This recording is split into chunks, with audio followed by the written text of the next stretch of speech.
Good morning, everyone. Good morning, everyone. First of all, I want to make some acknowledgments here today. Please have a seat. Before anything, I want to acknowledge the most important people in the room. If you are under the age of 18, please stand up. Let's give them all a strong round of applause. If you are 21 and under, please stand up. 21 and under. Come on, 21 and under.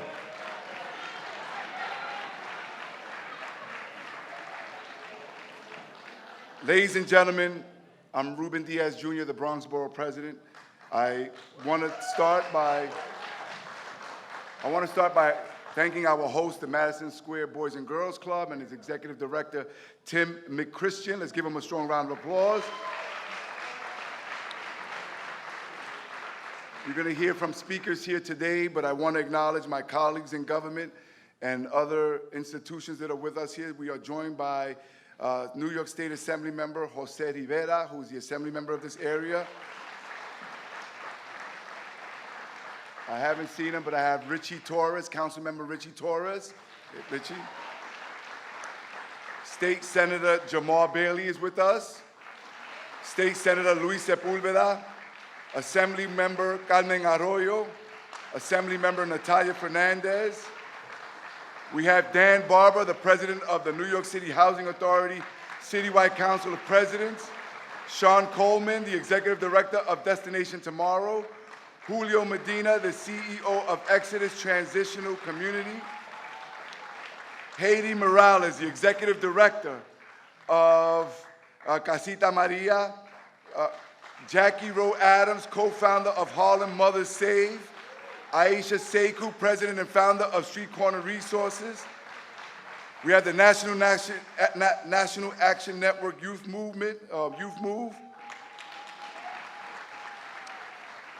We have with us the Police Athletic League, PAL.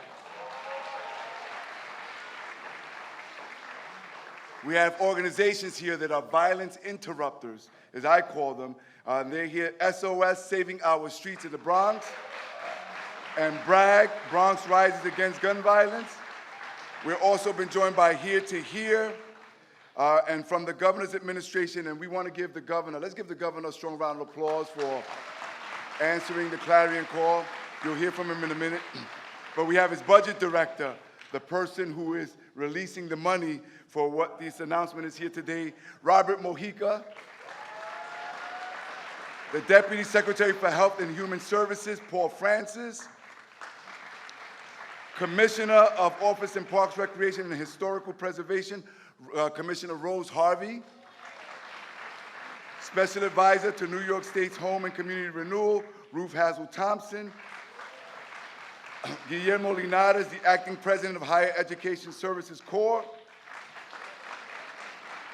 Sheila Poole, the Acting Commissioner of Office of Children and Family Services. Richard White, the Deputy Secretary for Public Safety, and Lourdes Zapata, Chief Diversity Officer. Let's give them all a strong round of applause.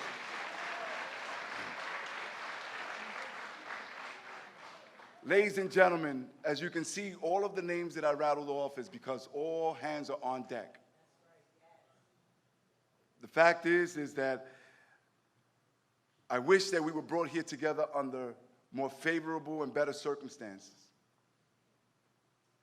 On June 20th, what we all saw is one, if not the most horrific act of violence that shook all of us, shook me to the core, that made all of us feel the pain of an amazing mother who I was just with yesterday, who I've been speaking to almost on a daily basis, Leandra Feliz, where we saw one of our babies murdered and captured in video.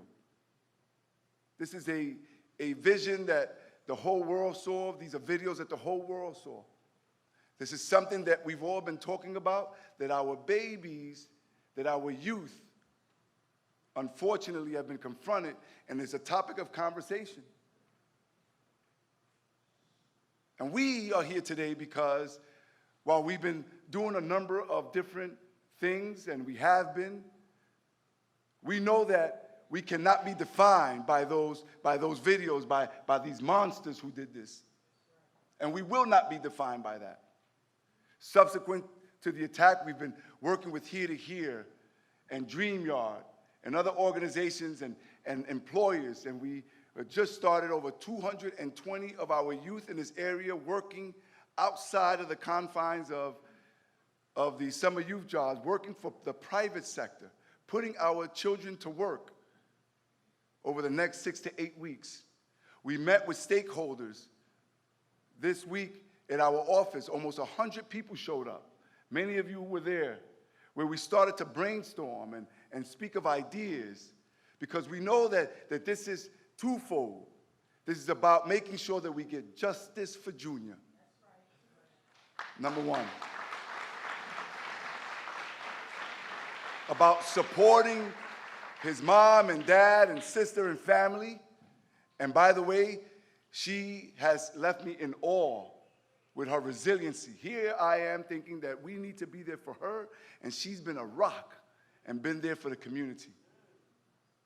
But she has told me that she could only move forward with all of our support. And so we know that thousands and thousands of folks have been reaching out and speaking to each other and taking to social media. And everyone is saying, what is it that we can do? Number one is that we have to support her, and we have to continue to pursue the justice for Junior. But justice for Junior is not only what happens in the ultimate outcome of this case and making sure that these individuals get put behind bars for the rest of their lives. Justice for Junior also has to mean that we have to come together, that we have to plan, that we have to get beyond the commentary, and there's a call to action. Justice for Junior means that as we move forward, how is it that we're going to get all of our energies? How is it that we're going to hone all of that pain and fear and uncertainty and come together as a borough, come together as a city, and share information and make sure that we give our youth the hopes and opportunities so they never ever have to find themselves in a situation where they have to go and join a gang or be a victim to gang violence.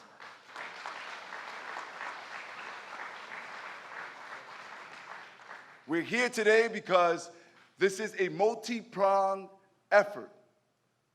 We're here today with all of our colleagues in government, from the very top to all of the local elected leaders, but we cannot do it alone. We need each and every single person who is here today and those beyond. If you are a parent, if you are an adult, start to speak to the kids in your family and in your area. If you don't know where to go or what to do, come to a facility such as this one and volunteer your services. If you are a man, we need men to step up.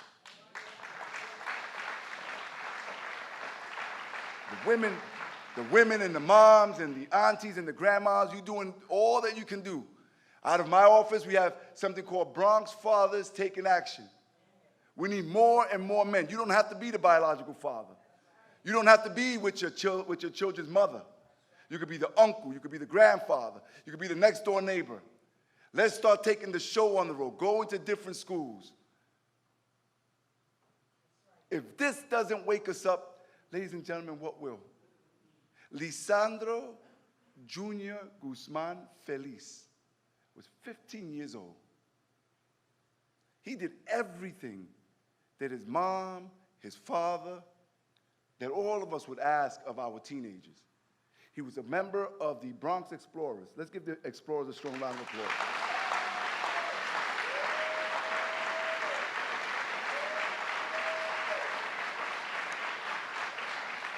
He, like all of the children and all of the youth that are here today, had dreams and hopes and aspirations. His dream was to be a detective, to keep our streets safe, and that was snatched from him. Again, the question becomes, how is it that we move forward as a society? How is it that we show the world that we are not what went viral?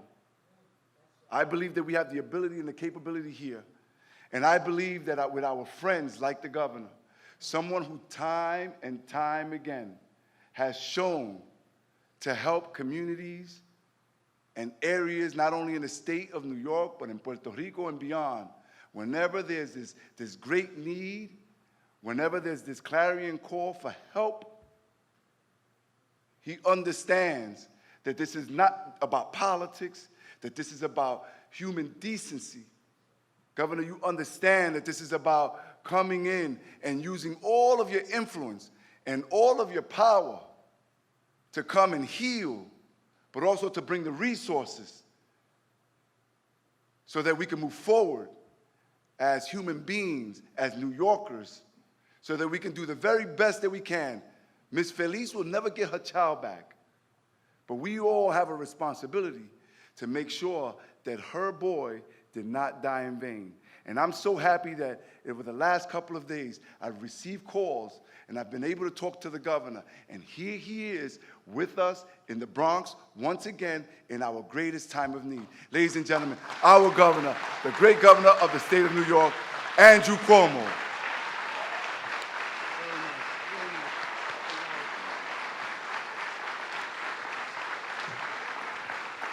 Thank you. Thank you. Thank you. Thank you first to Borough President Ruben Diaz, who does a great job always, whatever the circumstances. Let's give him a round of applause.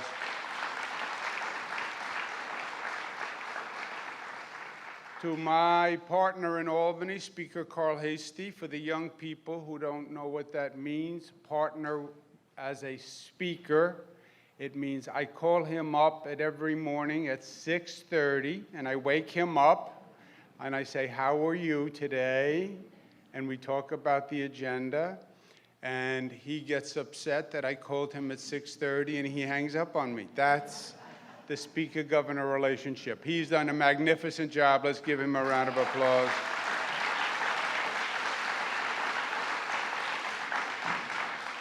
To all my colleagues in state government, to Assemblyman Crespo and to Senator Sepulveda and Assemblymember Arroyo and to Assemblymember Natalia Fernandez and Jose Rivera, it's a pleasure to be with all of you. We have a great councilman from the City Council who gives us faith and hope that public servants can stand up and do the right thing. Richie Torres, pleasure to be with you. We come to the Bronx often. We get together often. We've had a lot to celebrate, a lot of good news over the past few months. Today is a day to commiserate and to reflect and to comfort. What happened to Junior, 15 years old, is frightening. It's frightening. 15-year-old who did everything right, whose mother did everything right, model student, model member of the community, did everything right. And then a random act of unspeakable violence. If it can happen to him, it can happen to anybody. And that is frightening in this world today that seems so out of control, so random, that when your child leaves the home in the morning, you don't know what's going to happen. And it could have nothing to do with you or him. That's why Junior's case is so frightening. Well, we made a mistake. What do you mean you made a mistake? This was the most unspeakable act of violence. No justification. No justification. It was a mistake. I don't care what the identity was. You had no right to do that to anyone for any reason. It is a level of violence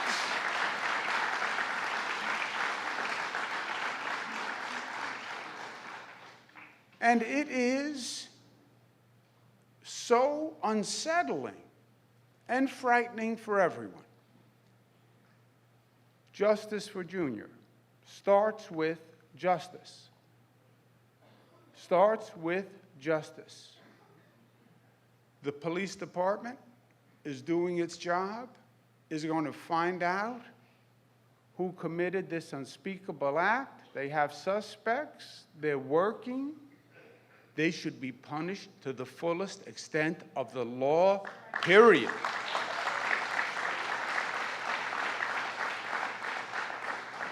There is no justification. There is no explanation for what they did. And there is a line in society, what is acceptable and what is not acceptable. And that is over the line.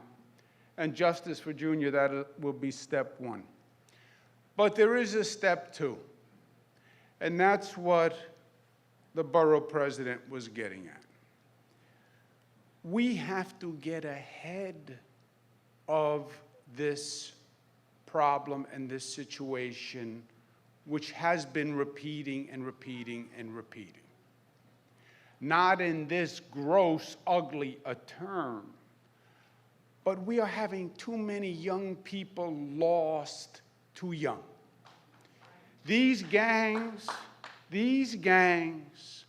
are corrupting too many young people earlier and earlier. And once they fall into the web of the gangs, they're lost. They're lost.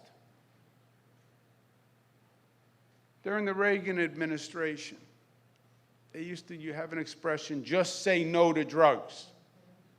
Just say no to drugs. Yeah, but it's not that easy, say no to drugs.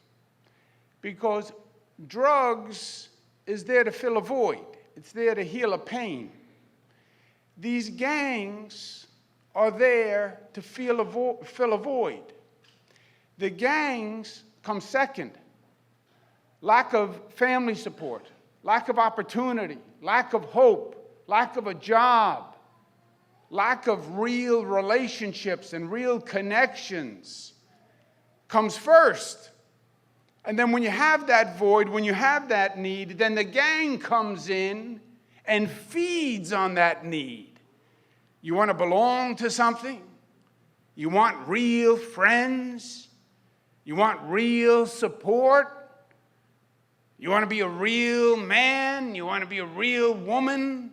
You want to be cool? You want to be tough? You want to be accepted? Here we are. We're the gang. And you be part of us, and we'll be part of you, and we'll be something because you want to be something.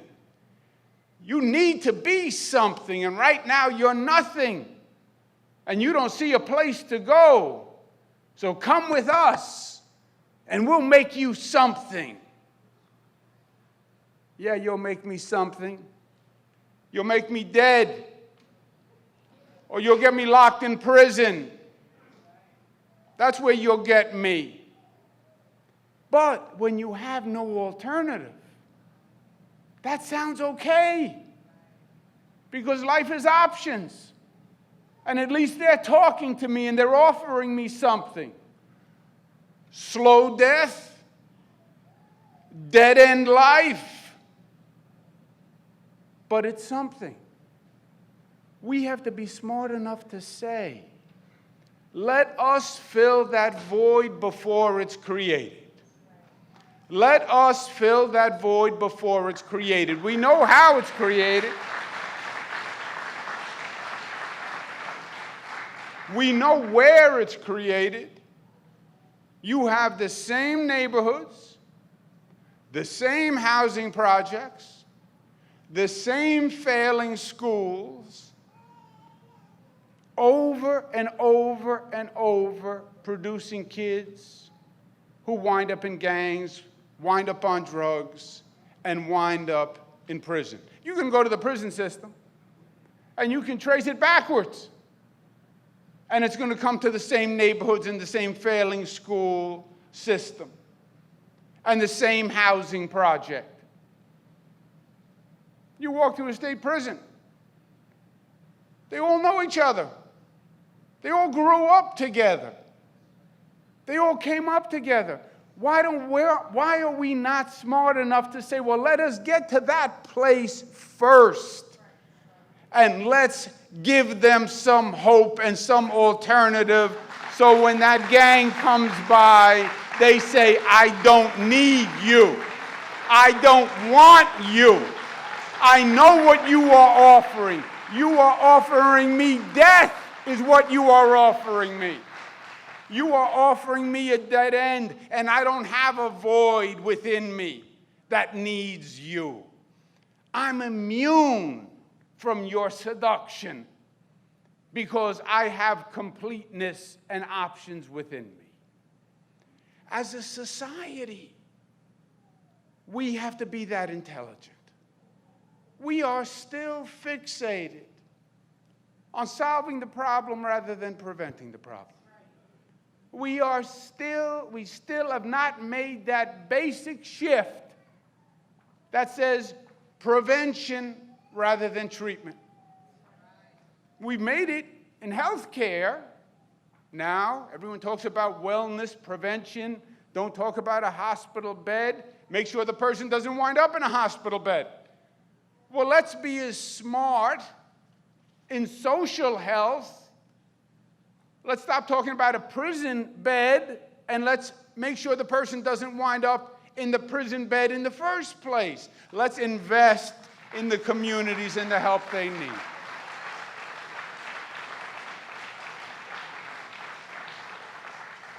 So a part of the Justice for Junior healing effort is to learn the lesson. Ruben said, call to action. Do something. Do something. Call to action. Do something. Terrible, horrendous act. What should we do? Do something. Do something positive. Not just words, not just during my thoughts and prayers. Do something. We are in government. We are not there to offer thoughts and prayers. I hate when they do that. We offer thoughts and prayers. That's nice. Thank you. I accept that. Now, do something. Your government, you are a service bureau. You're not there to talk. You're not there to do a press release. You're not there to lament. You're there to deliver services, make a difference in people's lives. Do something. That's what it's about. You know the schools are failing people. You know NYCHA is failing people. God bless Danny Barber and the leaders who have stood up and have told the truth about NYCHA and children being poisoned with lead and no one doing anything about it. So Justice for Junior says do something. We know the gangs fill the void. Let's get there first. We have put together a package of services and assistance in Junior's community as part of the justice effort that will start to fill that void that we've left. Madison Boys and Girls Club, which provides great services. Take this facility, give it a computer lab, keep it open late at night, give kids an alternative, and we're going to give the Madison Boys and Girls Club $1 million to do just that.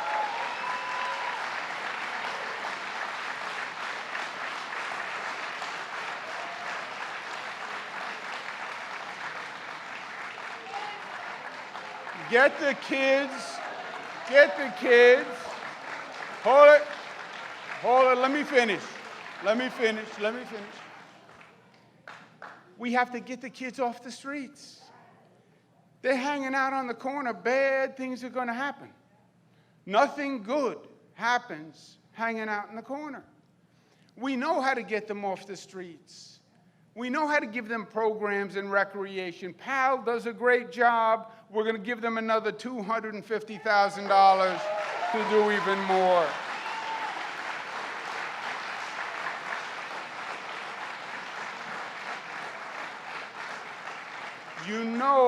You know they are recruiting for gangs in the school. You know that's where it's happening. You know we have community-based organizations that can work with those young people and can help inoculate them from the seduction of the gang.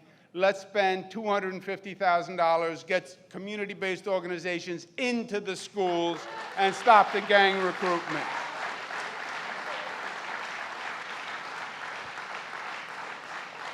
Some of the young people have mental health issues. Let's give them the help they need. We're going to fund $250,000 to get mental health treatment in the schools.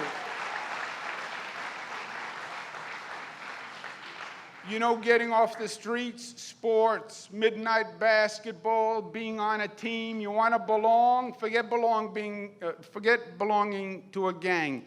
Belong to a baseball team, a soccer team, a basketball team. Forget the tattoo, get a uniform. We're going to invest $5 million in Roberto Clemente State Park, and let's have a world-class facility. We have the Family Resource Center that can treat the whole family because the mother or the father or the aunt or the uncle know when a young person is getting into trouble. And let's give them the intervention to help make that possible and make that a reality. The Speaker has championed My Brother's Keeper, $2 million to provide more services on the community level. We're going to do that. Thank you, Mr. Speaker. Altogether, that is an $18 million investment to prevent the problem from happening in the first place. And that is justice for Junior, and that is the role of government. And let's learn from this, and let's move forward together, and let's hope that heals the pain. Thank you, and God bless you.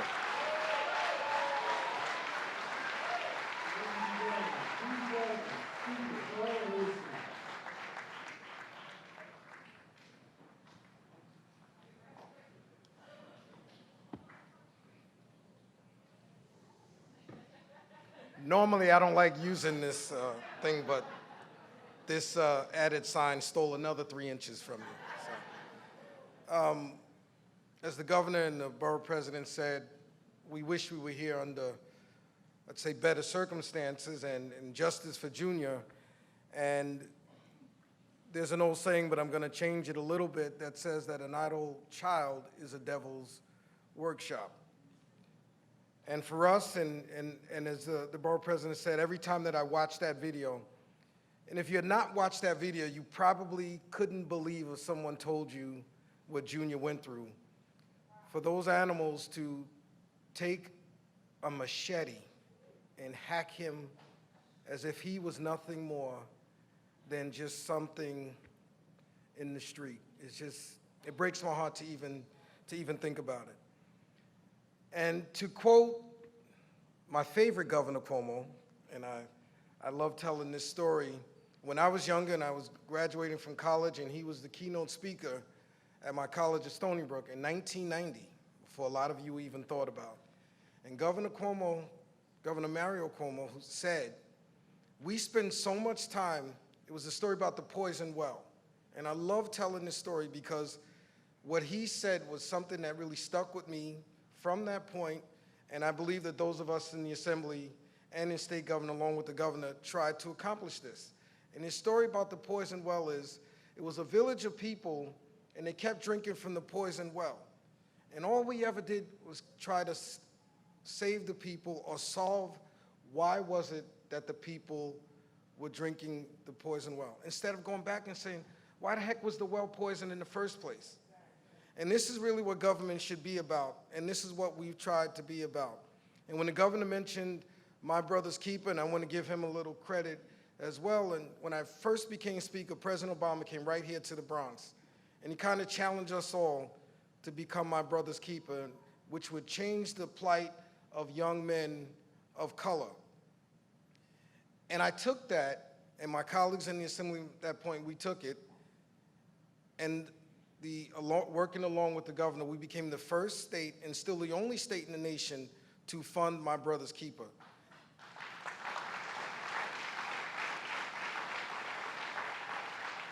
And why I said I want to thank the governor is, when I was in graduate school, and I took a class on financial analysis, and it was really about executive budgets, and it was about the annual dance that the legislature and the governor plays, regardless of party, that the executive puts in things or doesn't put in things that the legislature wants.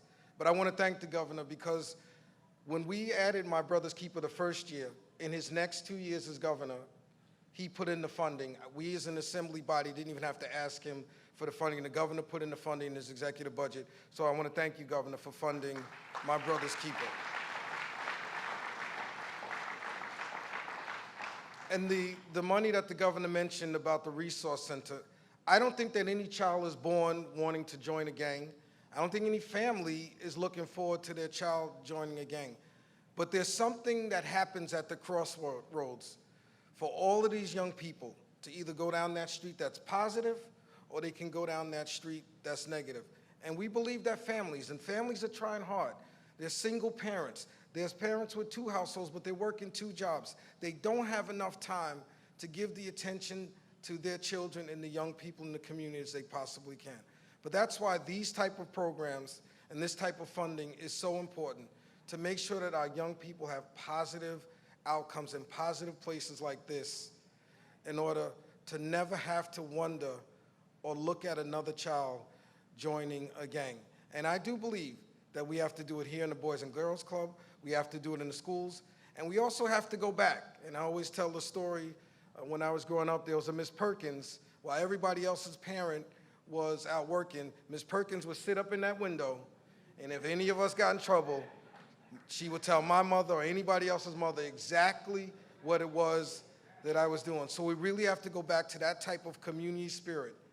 And with all of that, I think that finally will give Junior justice for Junior, because we cannot move on without doing something and knowing that Junior's death, his horrible, horrific death, was not in vain. So God bless everybody who's here working for a better community. Thank you. Ladies and gentlemen, please welcome Assemblyman Douglas Costello. Carl, I'm not as tall as you, so leave this step open for me. There we go. Good afternoon. Buenas tardes. Hold on a second. Hold on a second. You know, there's a, buenos dias.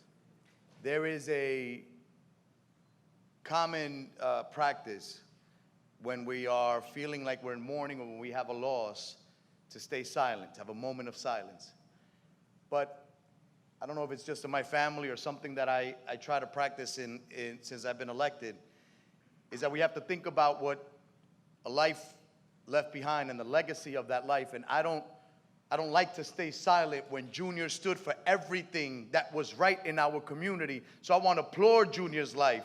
I want to applaud his legacy. So we're not going to stay silent. We're not going to stay in mourning. We're going to fight back. We're going to be energized about the legacy that Junior has left for all of us. So if you celebrate Junior's life, if you celebrate today's announcement, if you are excited about the investment in our children, in our future, then please stand up. To the youth that is here, please stand up, because today is not a trivial sad day. Today is a day where we turn that anger and sadness into positive steps, as the Governor Cuomo said, to do something for somebody, for our kids. That's what today is about. We've been asked to step up. Rightfully so, today is about that. Today, once again, the governor comes to the Bronx to announce multi-million-dollar investments in our neighborhoods. And let me tell you something, this is becoming like deja vu. Over the last few months, we announced $1.8 billion for the reconstruction of the Bruckner Sheridan, so our kids don't have to die of asthma, so our families have access to the waterfront and all the parks in our community. That was Governor Cuomo. Let's give it up for him. A couple of weeks ago, we stood at Boricua College announcing $10 million for downtown revitalization so our businesses grow, our mom and pop shops grow, so that our youth have access to jobs and career opportunities. That was Governor Cuomo. And today, $18 million to invest in our youth, listening to the ideas that the community has brought forward, listening to the community partners that the borough president brought together to say we need to do more. We have done a lot, but we need to do more. I want you to think about something. How many times have you heard stories of the old Bronx? And for those of you who have been around for a long time, you know that there were days much darker than the ones we're living in. You remember the days that Jose Rivera and Carmen Arroyo would tell me about up in Albany. The days when there were more burnt down buildings than there were people living here. The days when the best schoolyard you had were mattresses and debris of a construction site or an abandoned building. There are the stories that Ruben Diaz Jr. has told me growing up in a working class family, but yet he was one of those youth who watched many of his friends die because of gang violence or violence in the community. He turned that pain around and became a borough president who brought a vision for our neighborhood. And we've seen the transformation and the rebuilding. But understand something, and I'm speaking to the young people here. They were all your age growing up in this community too. They were just like you, looking around and wondering what opportunities are there for me. They decided to dedicate themselves to public service, to make a difference and change the narrative. And we've seen growth and opportunity develop in our neighborhoods. But Junior's death reminds us that more needs to be done. And it can't just be government saying, this is what I'm going to do for you. It has to be us listening and saying, what do you need from us? And all those ideas that were brought forward are being invested in today because the borough president brought everybody together. Because the governor said, we have to do something and we will do it right. Because the speaker and all the elected officials said, we will put our money where our mouth is. And that's why $18 million more is coming to our neighborhood.